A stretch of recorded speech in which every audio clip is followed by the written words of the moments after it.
শিব পুজোয় মাতবেন বীরভূমের বক্রেশ্বর ধামের বাসিন্দারা। 22শে জুলাই প্রথম শ্রাবণ সোমবারে সর্বার্থ সিদ্ধি যোগ, আয়ুষ্মান যোগ সহ একাধিক শুভ যোগ তৈরি হচ্ছে। এই শুভ যোগে শিবের আরাধনা করলে ব্যক্তির সমস্ত মনস্কামনা পূর্ণ হয়, পাশাপাশি দীর্ঘমেয়াদী সুফল পাওয়া যায়। 18 জুলাই থেকে শুরু হচ্ছে শ্রাবণ মাস।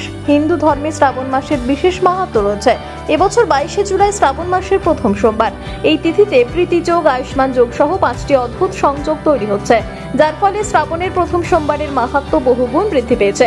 এই শুভ যোগে শিব ও পার্বতীর পুজো করলে জীবনের সমস্ত কষ্ট দূর হয়, পাশাপাশি গ্রহ নক্ষত্রের অশুভ প্রভাব থেকে মুক্তি পাওয়া যায়। শিবের আশীর্বাদে জীবনে সুখ সমৃদ্ধি লাভ করা যায়।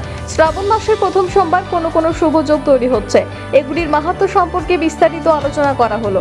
শ্রাবণ মাসের প্রথম সোমবার প্রীতি যোগ হবে এবং এই যোগের অধিপতি স্বয়ং নারায়ণ। পুরাণ অনুযায়ী এই যোগ মঙ্গলকারী এবং ভাগ্যবর্ধক, তাই প্রীতি যোগকে মঙ্গলদায়ক যোগও বলা হয়।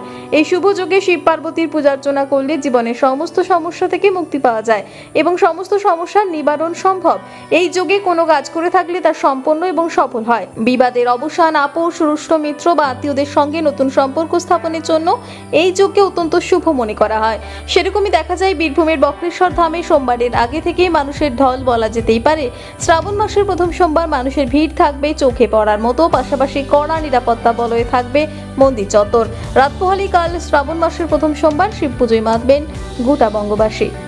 আজকে তো প্রথম রবিবার তো, এবং আপনার ওই কী বলবো শ্রাবণ মাসে কালকে প্রথম সোমবার, কালকে ফার্স্ট সোমবার। এবারে ভিড়টা এখন প্রতিদিনই রয়েছে, প্রতিদিনই কাউরিয়া জল ঢালা, বাবাকে জল ঢালার জল, এটা প্রতিদিনই রয়েছে। এবং কালকে সোমবার, এই মাসে 4টে সোমবার পড়েছে শ্রাবণ মাসে। তো চোখে পড়ার মতোই ভিড় হবে। পুণ্যার্থী প্রচুর আসবেন এবং বাঁকে করে জল নিয়ে যারা বাবাকে জল ঢালতে আসেন, দূর দূরান্ত থেকে তারা লাইন করে এসে হেঁটে এসে বাবা